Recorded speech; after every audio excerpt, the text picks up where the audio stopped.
Chúng ta tự dục mình cứ lên vô một click tốt cái sự ba click bắt xuống anh đã tự dục mình cái thứ này cam đi tì vô mò vực mình cho mắt bơi rồi hao thì vô bài cái đẹp thì vô sao cái đẹp ơi rồi hơi rất rồi để đây mà tự mấy chứ cho nó bơi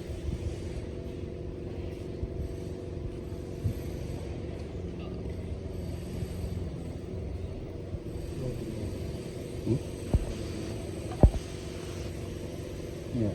nè nấu cho mà ăn phô ăn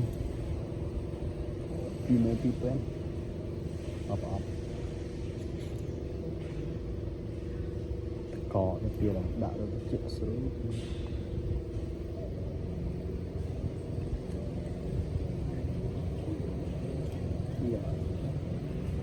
tục một clip thì vô bay thì hao ơi vô bay đây thì vô bay được một gì để tụi bạn khử xin bài rồi hết rồi